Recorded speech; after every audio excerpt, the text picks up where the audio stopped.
শিক্ষা মোহাম্মদ আলম মিয়া। আমরা যখন ছোট ছিলাম, হাঁটতে পারতাম না, তখন হাত ধরে হাঁটতে শেখায় বাবা আর মা। খেতে গেলে ফেলে দিতাম, মিষ্টি খাবার কুড়িয়ে খেতাম, পকেট ভরে খাবার নিতাম কাপড় নষ্ট করে।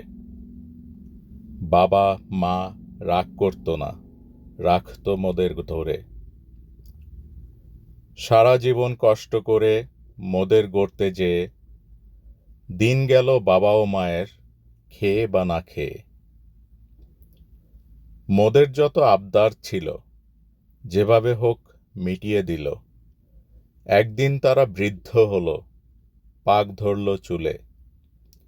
নিঠুর মোরা তাদের কষ্টের কথা গেলাম ভুলে।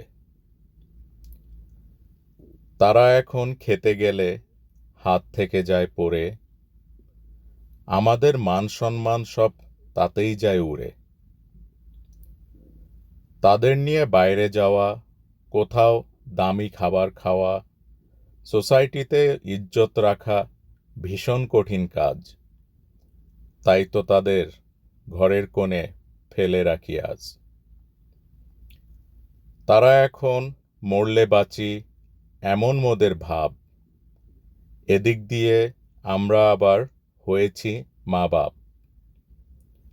নিজ সন্তানের যত্ন নেই, পারলে জীবন দিয়ে দেই। ভাবি মোরা বৃদ্ধ হলে ওরা মোদের দেখবে, একবারও কি ভাবি ওরা মোদের কীর্তি শিখবে? যেমনই গাছ তেমনই ফল, তেমনই তার স্বাদ। অপরাধীর রক্তের দোষ কেমনে যাবে বাদ? যদি আমরা বাঁচতে চাই, মেকি আচার ভুলে যাই।